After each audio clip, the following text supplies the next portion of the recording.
Guys, kalau korang nak rakam buat POV kan, korang pakailah neck holder ni. Neck holder ni dia yang ni untuk jenis yang phone punya. So kalau kita nak gantung phone sini boleh lah. Jadi senang lah sikit. Nah, aku tunjuk cara nak pakai dia lah. Cara nak pakai dia ni, dekat sini ni korang tekan je. Sekejap Okey, kat sini. Kalau sini korang nampak cabut ni, lepas tu gantung dekat gantung dekat leher kita. Dia punya tali ni pun besar je. So tak ada masalah, memang muat lah dekat leher kita ni.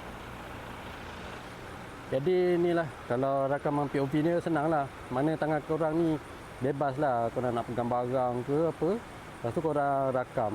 Ataupun korang nak buat konten mancing ke, konten mancing pun okey, boleh juga. Konten mancing ni macam ni lah.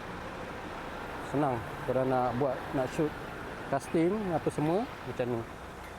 Kalau macam korang nak ride motor pun boleh juga. Pakai je neck holder ni.